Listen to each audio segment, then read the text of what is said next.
Amin. Kasih tepuk tangan buat Tuhan siang hari ini. Come on. Silakan duduk kembali, silakan duduk kembali.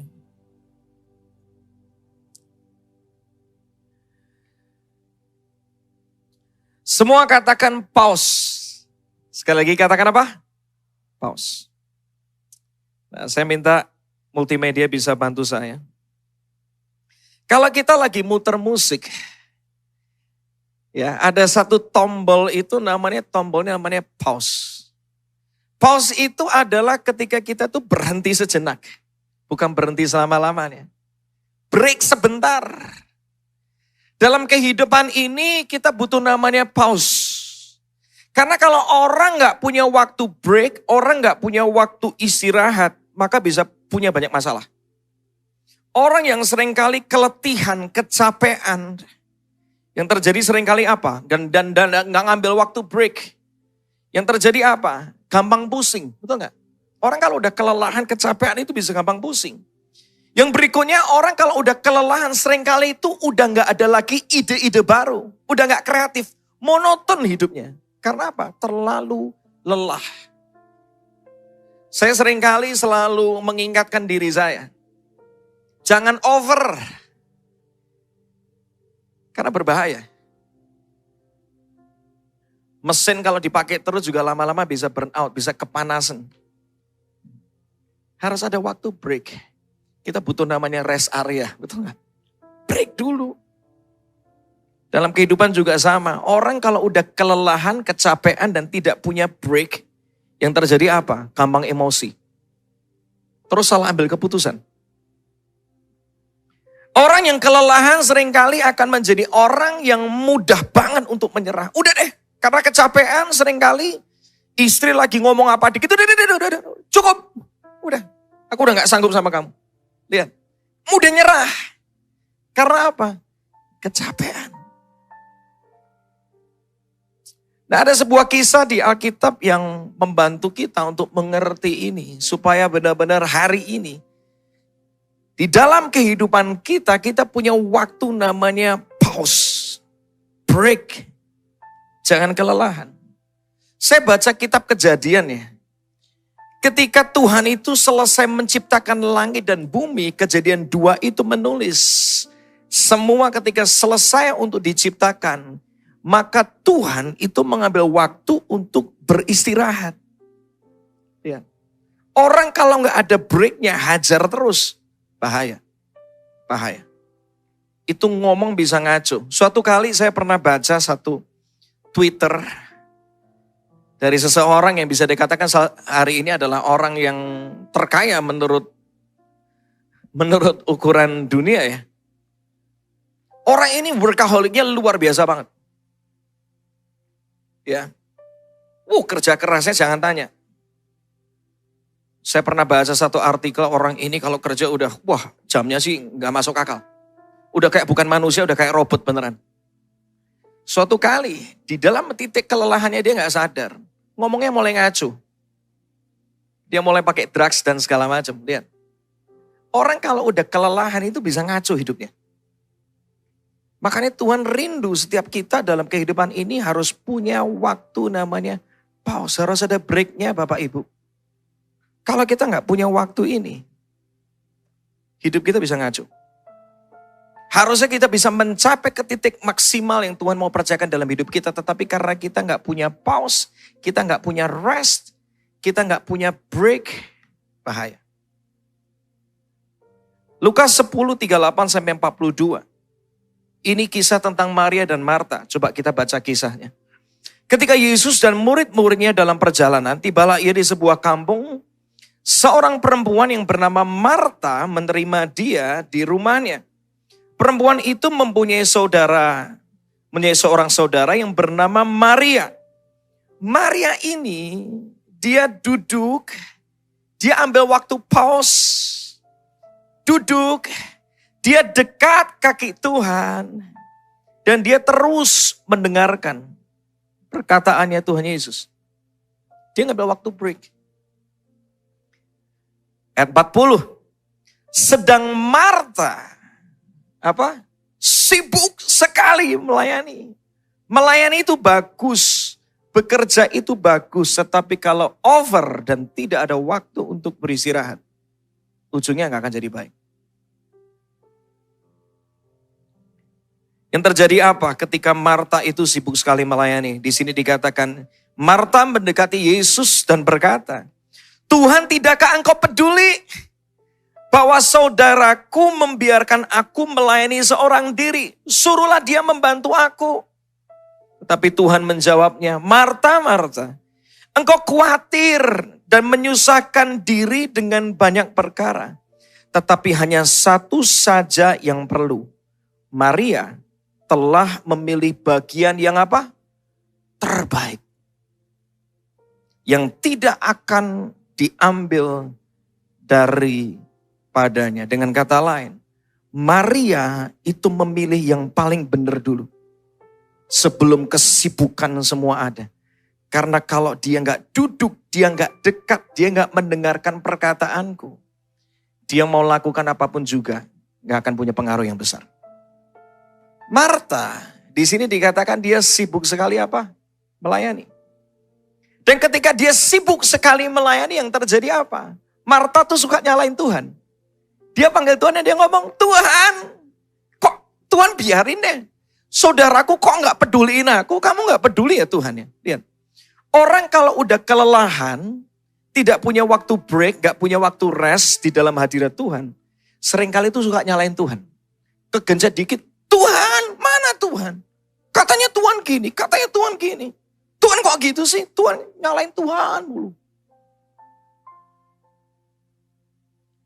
Dari kisah Marta ini kita belajar. Orang yang gak punya waktu rest, gak ada breaknya di dalam hadirat Tuhan, yang terjadi apa? Dia suka ngomel. Tanda-tanda orang yang suka ngomel dan jarang bersyukur, itu tanda orang yang kelelahan, kecapean. Hatinya gak beres, karena jarang nempel sama hadirat Tuhan.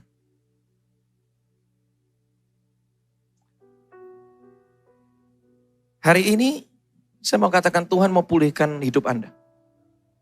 Tuhan mau pulihkan pernikahanmu. Tuhan mau pulihkan keluargamu. Tuhan mau pulihkan pekerjaanmu. Yang percaya katakan amin. Akan ada kemenangan besar di dalam hidupmu di tahun ini. Dimulai dengan apa?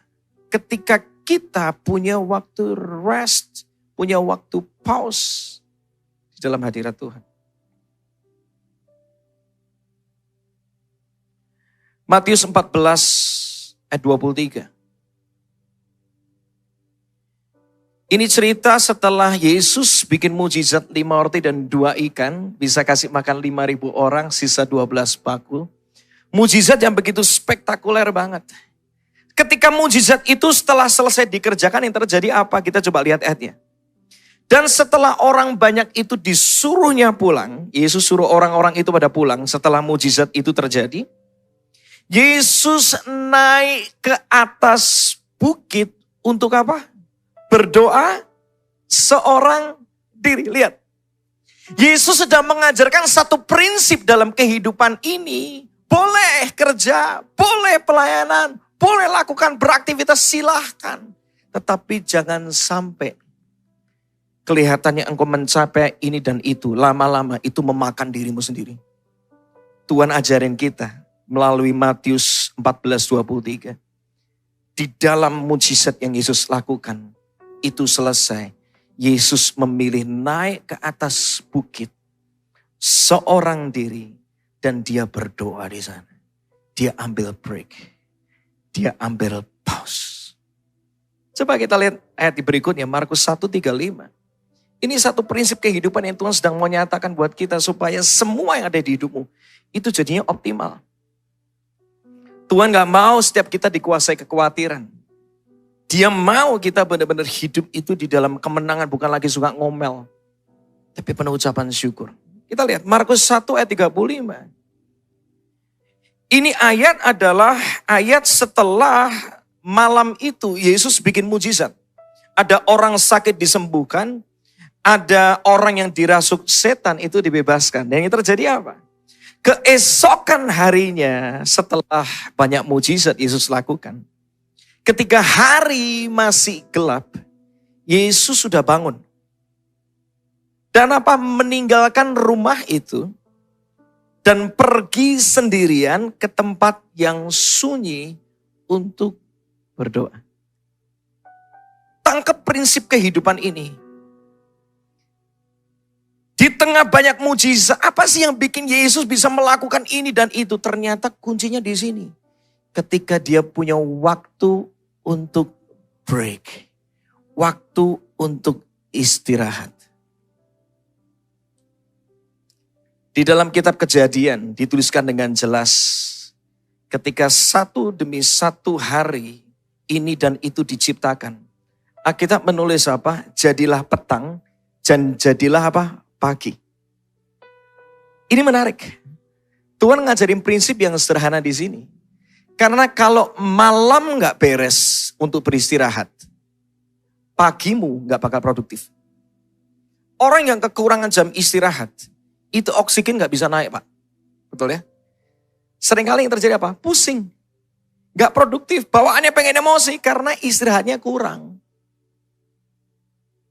Yesus mengajarkan kembali di sini di firman-Nya. Tuhan ingatkan kita.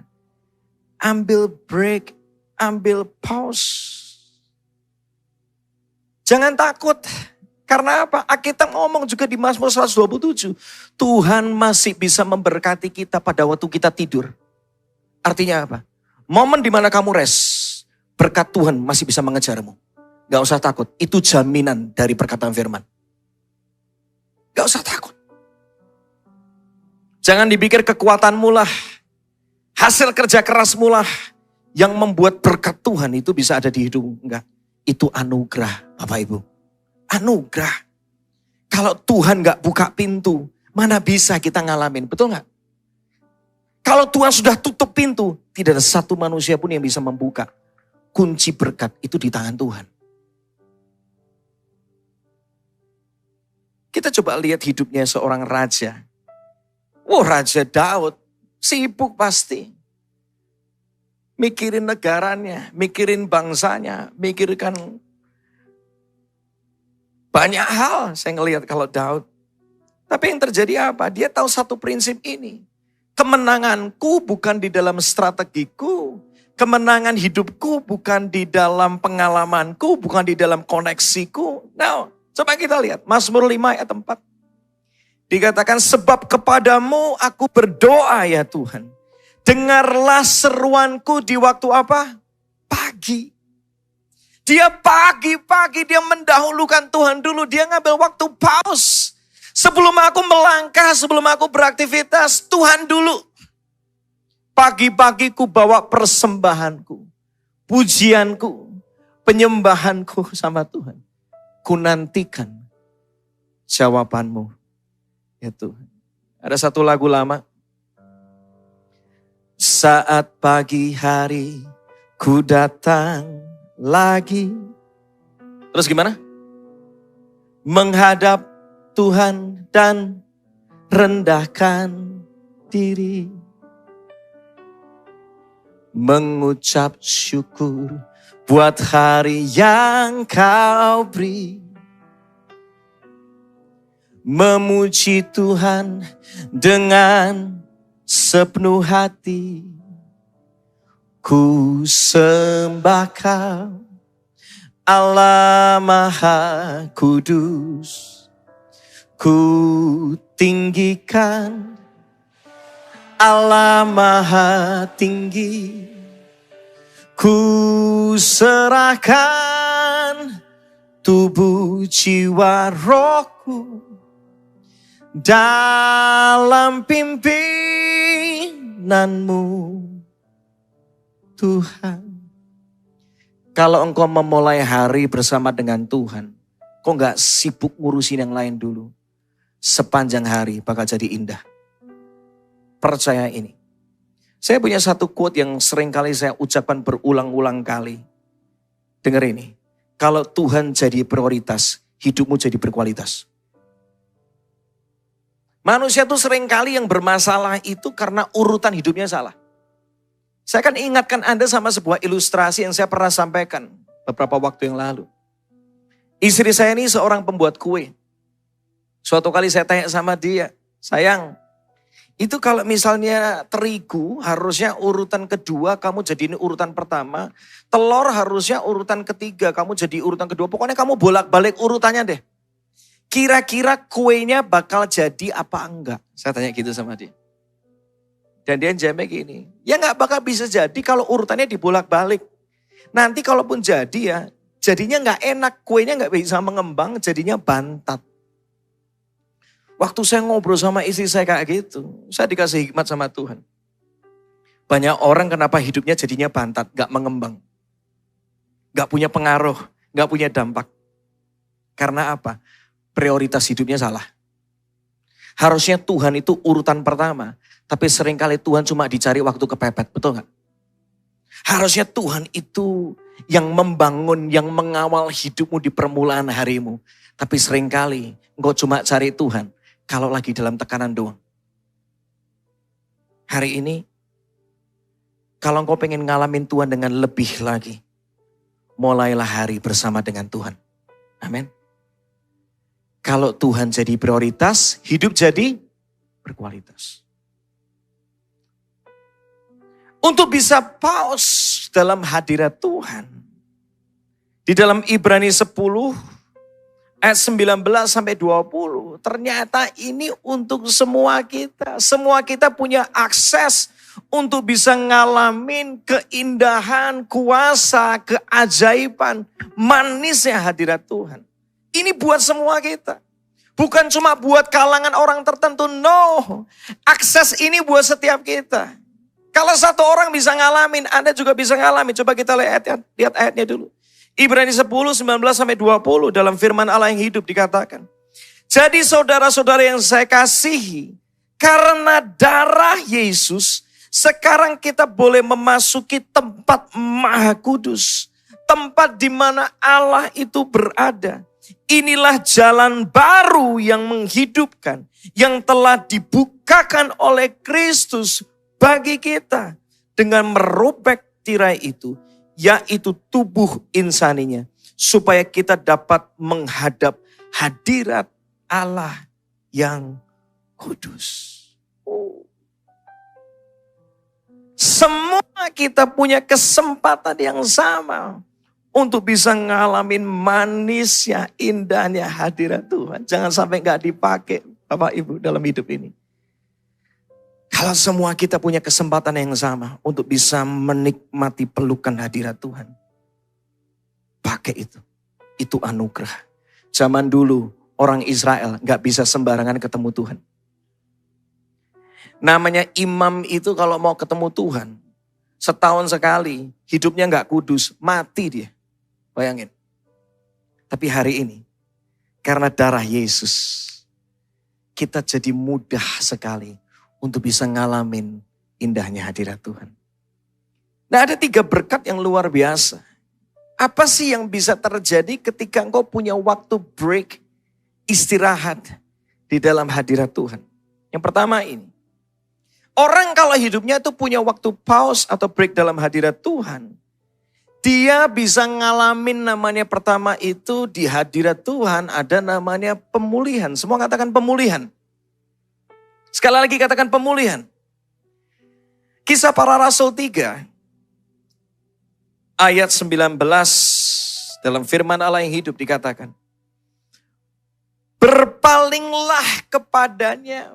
Balik sama Tuhan benar-benar, jangan cuma seminggu sekali. Karena namanya keintiman, istirahat itu gak bisa cuma seminggu sekali. Setiap hari kita butuh waktu rest toh. Balik sama Tuhan. Alkitab mengatakan supaya ia menghapuskan dosa-dosamu. Serta memberikan kepada saudara saat apa? Penyegaran yang indah dari hadiratnya. Saya tadi cerita waktu pelayanan di Grand City. Liburan ini buat saya itu melelahkan, beneran. Karena apa? Itu neneknya anak-anak saya, mbaknya pada pulang kampung semua. Kelihatannya liburan tetapi jadinya malah ngurusin anak. acara keluarga ini dan itu, jadinya capek juga. Belum lagi nyetir dari Jakarta, Solo, Surabaya, pergi ke beberapa tempat, kok capek juga ya. Sampai semalam itu saya baru bisa persiapan karena memang kesibukan yang ada. Saya baru kasih materi ini ke Bu Ira jam 12:30. Capek physically. Tadi pagi, saya mau pelayanan di Grand City. Saya ngomong sama Tuhan, Tuhan, capek Tuhan. Tapi aku percaya, ada kekuatan di dalam hadirat Tuhan. Ada penyegaran di dalam hadirat Tuhan. Saya tadi pagi akhirnya saya memilih ketika pelayanan di Grand City. Saya nggak bawa agenda apa-apa. Sekalipun aku udah siapkan khotbahnya mau gimana. Tetapi Tuhan, aku lebih membutuhkan hadirat-Mu lebih dari segala-galanya. Saya waktu itu tadi cuma datang nyembah. Kira-kira 15-20 menit kita worship, kita nyanyi bareng-bareng. Dari yang awalnya saya tuh capek.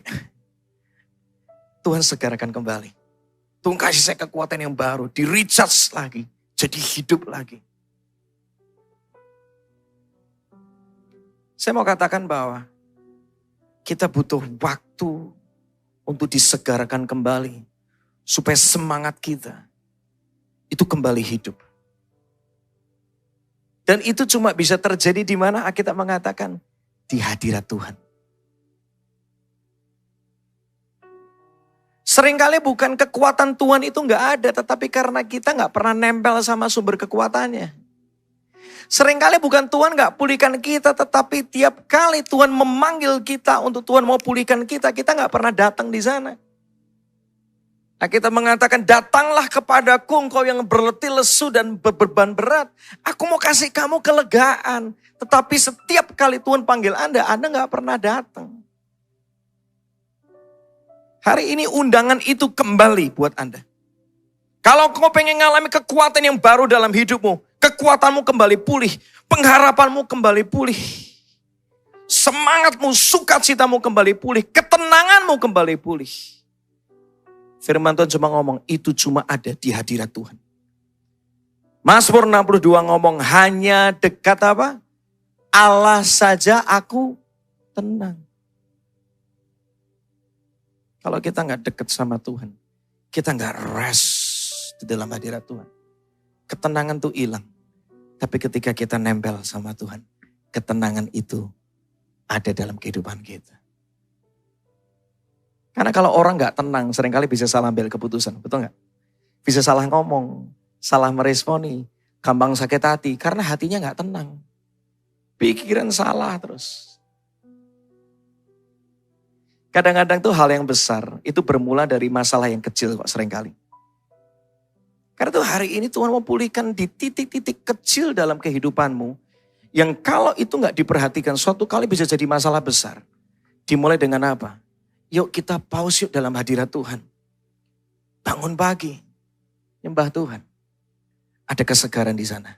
Ada pemulihan di sana. Ada kekuatan baru di sana. Orang yang saya tiap kali ya.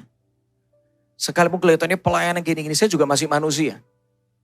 Kadang-kadang itu bisa capek, masih manusia juga. Bisa lelah banget. Bangun pagi 4:30. Saya tiap pagi ada namanya morning worship, namanya waktu Indonesia menyembah. Kalau Anda mau join silahkan di aplikasi GoPlay. Itu tiap pagi itu kadang-kadang bangun tuh rasanya kayak berat banget. Tapi yang luar biasa, seberat apapun yang saya alami, ketika saya kembali nempel dalam hadirat Tuhan, jam 5 saya mulai. Ada pemulihan di sana. Ada kesegaran di sana.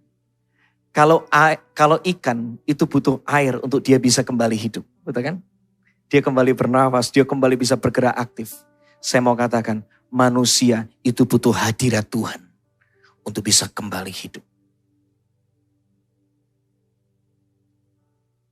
Yang kedua, kenapa sih kita butuh pause, berhenti sejenak dulu. Keluar dari rutinitas Anda. Bangun pagi, jangan sibuk dulu. Cari Tuhan dulu. Kenapa kita butuh pause dalam hadirat Tuhan?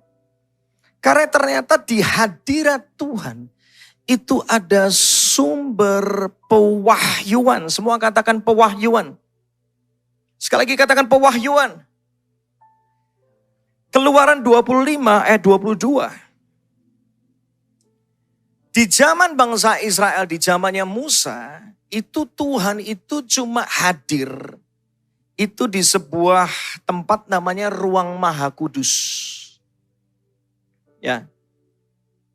Dan di sini dikatakan Keluaran 25 ayat 22. Dan di sanalah di ruang maha kudus itulah aku akan bertemu dengan engkau. Dan dari atas tutup pendamaian itu dan dari antara kedua kerub yang di atas tabut hukum itu, aku akan apa? Berbicara dengan engkau tentang segala sesuatu yang akan kuperintahkan kepadamu, kepada Musa, untuk bisa disampaikan kepada orang Israel. Hari ini hidup ini tambah gak gampang, saya mau katakan. COVID-nya belum selesai, sudah baca berita, keluar apa penyakit baru lagi? Hepatitis atau apa. Katanya itu bisa menyerang terutama anak-anak dan bisa menyebabkan kematian. Hidup hari-hari ini tambah gak gampang, saya mau katakan. Kalau kita gak nempel sama Tuhan sungguh-sungguh, gak bakal kuat. Karena kekuatan manusia itu terbatas. Ingat itu. Kekuatanmu itu begitu terbatas. Artinya apa? Kita butuh tuntunan Tuhan. Kita butuh solusi dari Tuhan. Kita butuh cara pandang dari Tuhan sehingga bisa melihat apapun yang terjadi. Tetap kita bisa melihatnya baik. Kita gak dikuasai sama ketakutan. Tapi kita dituntun sama pewahyuan Tuhan. Ada satu ayat. Kalau mau dibuka bisa karena gak ada di slide saya. Ayatnya ada di Amsal 29 ayat 18. Multimedia bisa bantu. Amsal 29 ayat 18. Di sini dikatakan apa? Bila tidak ada wahyu, menjadi apa? Liarlah rakyat. Orang kalau enggak mendapatkan pewahyuan, tuntunan, suara Tuhan, itu hidupnya liar. Ngaco. Sedangkan Tuhan itu maha tahu. Dia tahu yang terbaik buat hidupmu karena dia yang menciptakan engkau. Dia itu Bapak. Bapak gak kepingin anaknya itu kesasar, betul gak? Bapak kepingin anaknya itu mendapatkan yang terbaik buat masa depannya. Dia tahu yang terbaik buat hidupmu. Pewahyuan, tuntunan, bimbingan Tuhan itu cuma ada di hadirat Tuhan. Tiap pagi ya, di tengah keterbatasan saya cuma menghampiri Tuhan. Tuhan, aku juga enggak sanggup Tuhan. Capek nih harus gimana. Ketakutan mulai menguasai. Tuhan, aku enggak mau dikuasai ketakutan. Tenangkan aku. Tapi yang luar biasa di tengah ketakutan saya, di tengah ide lagi enggak tahu mau kemana. Rasanya semuanya kayak gelap semuanya. Tapi yang luar biasa ketika aku nempel sama Tuhan. Tiba-tiba seringkali. Tuhan tuh bicara, ngasih satu pemahaman yang baru. Dia kasih saya tuntunan selangkah demi selangkah. Gini, nanti kamu buat yang ini. Nanti kamu nulis lagu seperti ini. Nanti kamu punya ide gini. Ini loh, caramu untuk bisa handle anak-anak tuh gini. Caramu gini. Itu semua terjadi di mana? Di hadirat Tuhan. Kalau Tuhan gak menuntun kita, bisa jadi hidup kita tuh salah langkah. Tetapi kalau Tuhan menuntun kita, Dia bisa membimbingmu ke air yang tenang, ke padang berumput hijau. Dan sekalipun engkau masuk di dalam lembah kekelaman, percaya satu hal, tuntunan Tuhan, perlindungan Tuhan, penjagaan Tuhan juga tetap ada di sana buat hidupmu. Kasih tepuk tangan buat Tuhan, come on.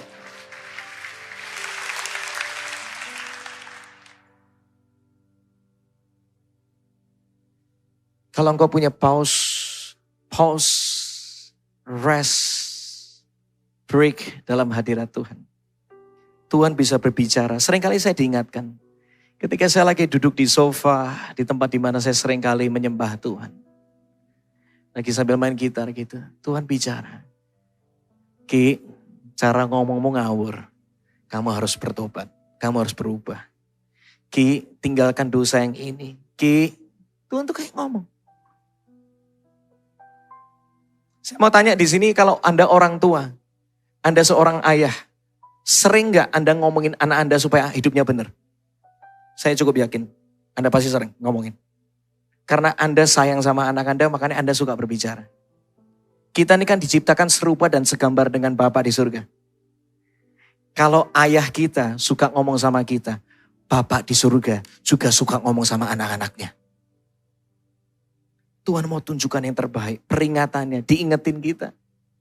Seringkali Tuhan berbicara tentang cara pandang yang baru, sehingga aku gak kecewa sama hal yang gak penting. Seringkali Tuhan berbicara tentang keputusan yang terbaik. Tuhan, aku gak tahu nih harus melangkah gimana.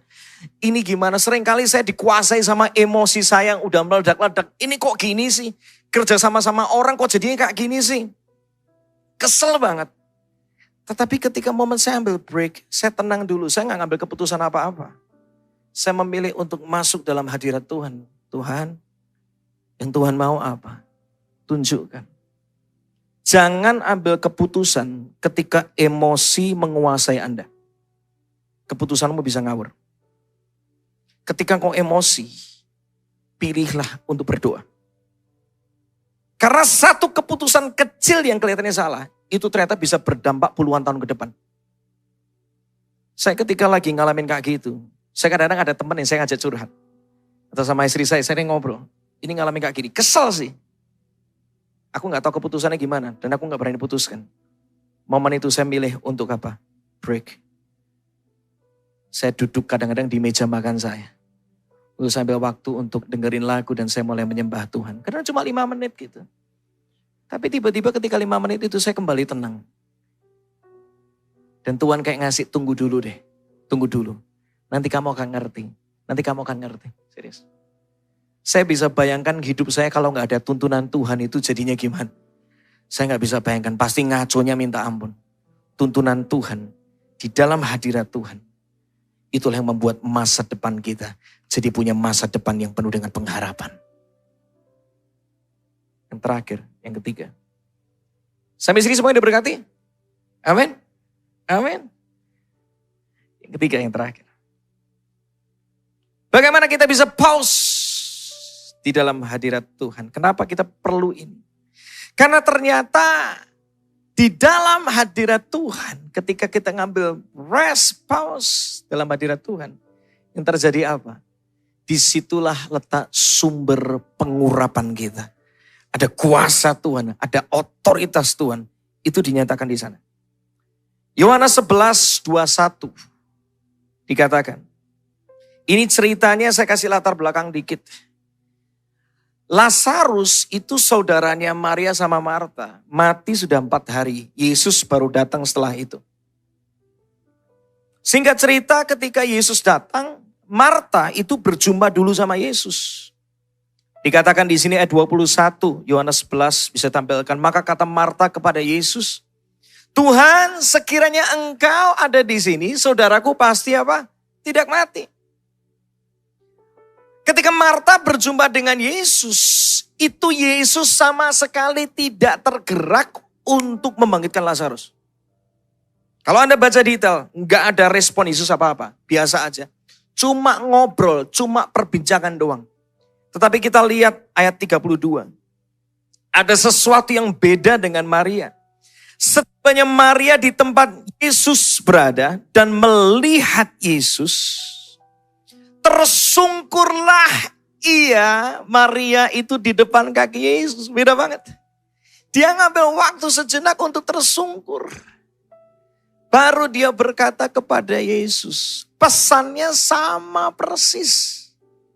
Yang diucapkan sama persis. Maria ngomong, Tuhan, sekiranya engkau ada di sini, saudaraku pasti gak mati.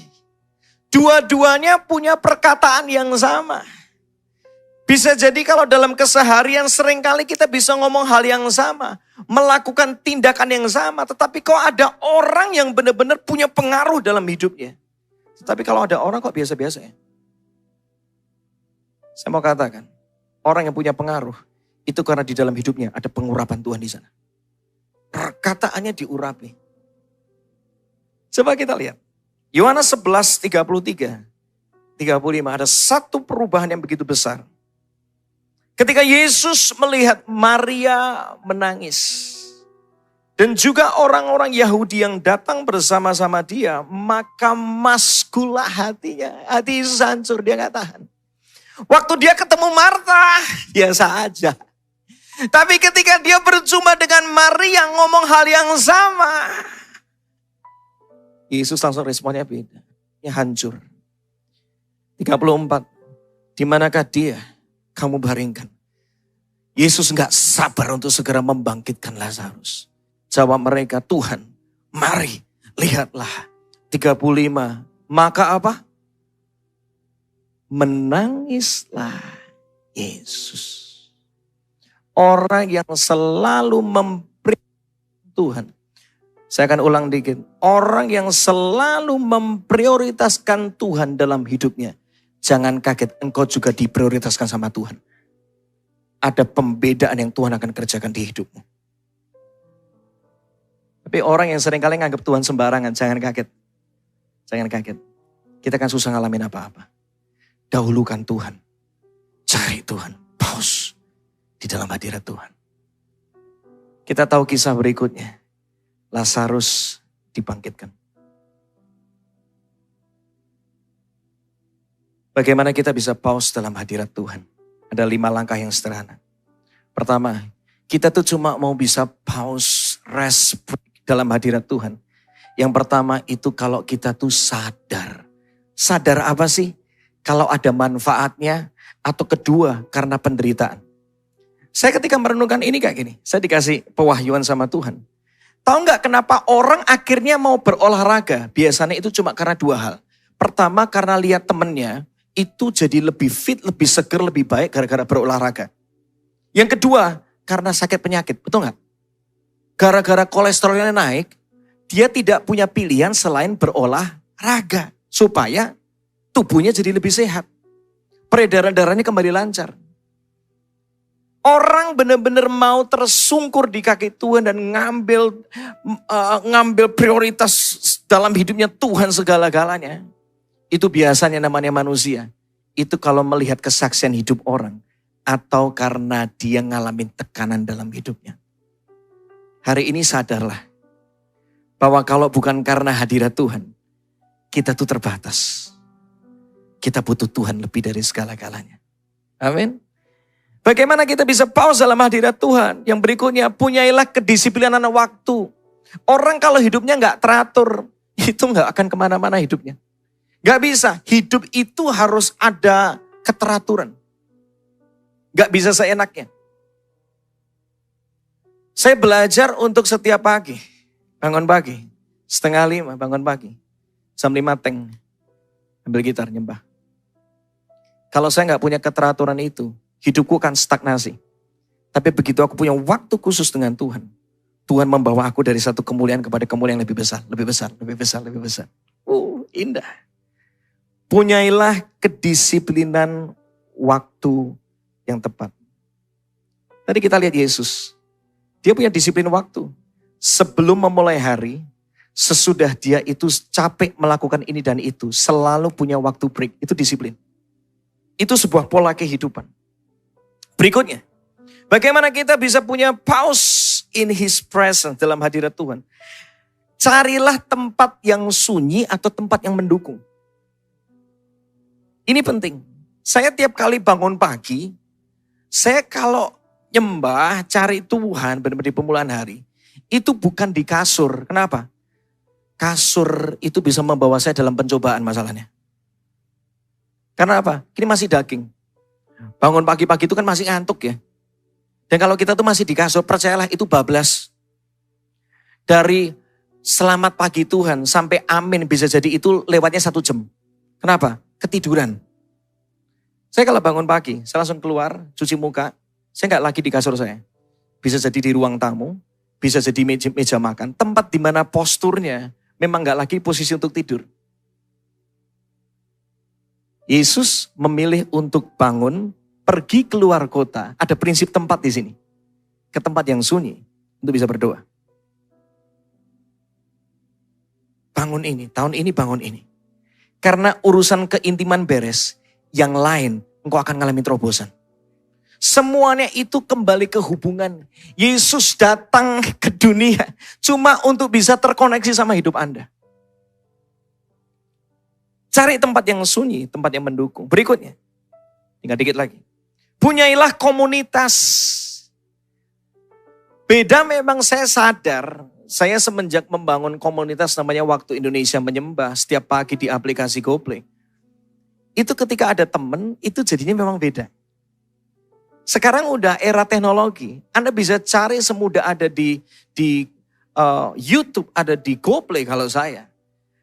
Di aplikasi apapun juga, every morning itu selalu ada orang atau komunitas yang bersama-sama untuk cari Tuhan. Pakai momentum itu. Ini zaman anugerah. Zaman dulu susah, kita gak bisa dapat itu. Tapi semudah sekarang, semudah handphone di tangan, kita bisa punya komunitas virtual. Betul gak? Zaman anugerah sudah terbuka. Ayo pakai. Untuk bisa mendapatkan pewahyuan, tuntunan Tuhan, pemulihan kesegaran dari Tuhan, pengurapan Tuhan ada di sana. Dan terakhir, bagaimana kita bisa pause di dalam hadirat Tuhan? Seringkali memang harus ada momentum yang tepat untuk bisa memulai. Orang seringkali karena merasakan indahnya hadirat Tuhan di tengah ibadah. Seringkali dia pulang dari ibadah, kepengen ngalamin Tuhan juga apa? Di rumahnya, di kamarnya, betul gak? Selalu ada momentum yang Tuhan kerjakan. Nah tanggal 20 Mei nanti, sekalian saya mau infokan. Tanggal 20 Mei nanti, saya akan bawa sekitar 14 orang dari Jakarta, satu tim komplit. Dan baru kali ini, untuk kita bisa memuji dan menyembah Tuhan bersama-sama. Sudah 3 kota sebelumnya, sebelum pandemi kami buat. Waktu itu ada di Jakarta, di Surabaya, Jakarta, ada di Semarang, ada di Bandung. Terakhir di Bandung, waktu di kota Bandung, saya ngomong, setelah Bandung, Surabaya berikutnya. Setelah ngomong, minggu depannya pandemi. Itu masih ada rekamannya. Kemarin ini sempat kita mau masuknya ke kota yang lain dulu. Tapi luar biasanya Tuhan itu memang, saya ngerasa, wah, saya tuh kagum banget sama Tuhan. Apa yang saya dapat dari kota Bandung, beneran 2 tahun setelah itu dibuat di kota Surabaya. Saya mau mengajak Anda semua momentum yang spesial ini. 20 Mei, jam 5 sore dan jam setengah 8 ada 2 sesi. Karena tempat ini kira-kira muat sekitar 700-800. Saya waktu itu ngobrol sama Pastor Michael, kita rindu 2 sesi bisa dipenuhi dengan maksimal. Karena pengennya memang jemaat GCS, tapi kalau bukan jemaat GCS juga kita welcome. Pengen semuanya bisa hadir. Alami keindahan, keajaiban, kuasa hadirat Tuhan. Dan saya juga bakal berkolaborasi dengan teman-teman dari GCS Worship. Kita akan menyembah Tuhan bersama-sama. Momentum ini pakai semaksimal mungkin. Tanggal berapa? 20 Mei. Tiketnya nanti bisa didapatkan di luar. Ya, ada penjualan tiket di sana. Dapatkan. Jumlahnya terbatas. Saya berdoa Anda semua di sini excited untuk kita bisa lakukan ini pertama kali. Dan ini kemarin dari Pastor Michael ngomong bahwa ini pertama kalinya kita bikin namanya live worship atau concert. Manfaatkan. Kalau bukan anugerah Tuhan, gak bisa. Tetapi kalau anugerah Tuhan sudah dibuka, ayo kita raih bersama-sama. Amin. Siapa mau ngalamin indahnya hadirat Tuhan? Mari kita bangkit berdiri bersama-sama. Mari kita bangkit bersama-sama.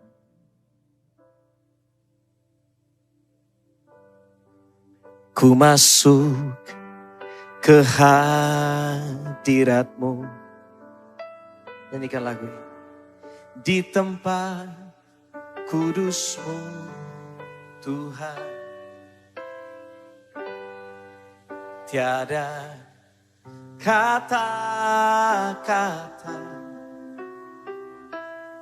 selain puji dan sembah.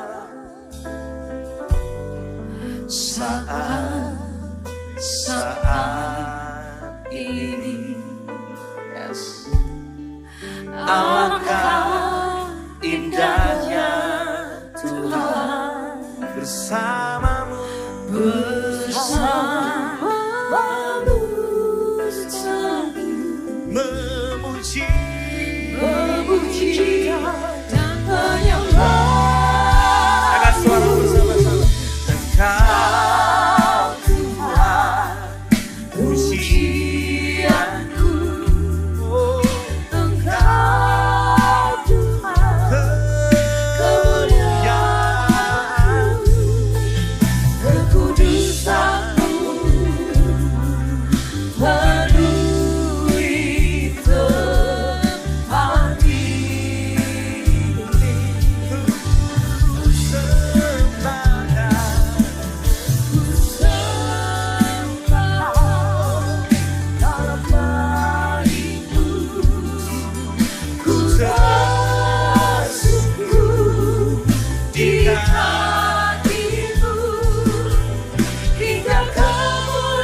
Di Alkitab menceritakan ada dua orang. Satu namanya Abinadab, satu namanya Obed-Edom.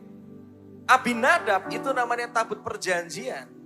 Tempat di mana Tuhan itu hadir. Hadirat Tuhan itu ada di sana. Itu 20 tahun tinggal di rumahnya. Tapi yang masalah menariknya gini. 20 tahun tabut itu ada di rumahnya. Abinadab gak ngalamin apa-apa dalam hidupnya. Malahan anaknya mati. Anaknya namanya Usa. Itu mati gara-gara menyentuh tabut itu. Yang terjadi bukan berkat malah kematian. Tapi beda banget dengan Obed-Edom. 3 bulan tabut perjanjian itu, hadirat Tuhan itu ada di rumahnya. Alkitab menuliskan. Semua yang dimiliki Obed-Edom itu diberkati Tuhan. Dari cerita itu saya belajar satu hal. Seringkali bukan hadirat Tuhan itu nggak ada atau nggak nyata, tetapi karena kitanya nggak haus. Tuhan mau pulihkan, Tuhan mau pakai, Tuhan mau berbicara, Tuhan mau segarkan Anda, Tuhan mau urapi Anda. Bukan karena pengurapannya nggak ada, tetapi kitanya nggak haus. Jadikan momentum siang hari ini. Katakan sama Tuhan, Tuhan, aku mau ngalamin seperti Obed-Edom. Jangan sampai kelihatannya aku lama jadi orang Kristen. Tetapi hadirat Tuhan itu aku gak alami di hidupku setiap hari. Aku gak mau cuma ngalamin Tuhan seminggu sekali. Tetapi aku mau mengalami Tuhan setiap hari. Amin. Siapa mau ngalamin Tuhan setiap hari? Datang sama Tuhan pagi siang hari ini. Ambil waktu 1 menit aja. Sebelum saya akan serahkan ke Pastor Mike.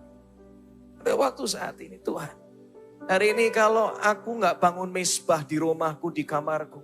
Aku mau membangunnya mulai hari ini. Karena aku sadar hadirat-Mu Tuhan. Itu sumber pemulihan. Engkau mengubah ketakutan menjadi ketenangan di hadirat-Mu. Engkau mengubah kekhawatiranku menjadi pengharapan yang baru. Tuhan, hadirat-Mu adalah sumber pewahyuan. Seringkali aku bingung, seringkali aku gak tahu harus gimana. Tapi aku percaya firman-Mu berkata, di hadirat-Mu Engkau berbicara kepada kami. Engkau tunjukkan kami masa depan. Engkau tunjukkan kami hal yang kami gak bisa mengerti. Engkau tunjukkan kami solusi jawaban yang kami perlukan. Kami perlu hadirat-Mu Tuhan. Tuhan, di hadirat-Mu adalah sumber pengurapan kami. Yang mengubah kami terbatas jadi tidak terbatas. Yang membuat kami yang biasa jadi luar biasa. We need your presence. Kami butuh hadirat-Mu Tuhan. Karena itu Tuhan siang hari ini kami mau membangun itu di rumah kami. Kami mau membangun itu di kamar kami. Di ruang kerja kami. Di ruang tamu kami. Dimanapun kami berada. Kami mau punya kehidupan yang intim sama Tuhan. Mari Tuhan berkarya. Mari Tuhan berkarya. Pakai 30 detik lagi. Katakan Tuhan, aku haus akan. Yes. Alami Tuhan. Keintiman itu tidak bisa diwakilkan. Keintiman harus dialami sendiri. Dan keintiman harus terjadi setiap hari.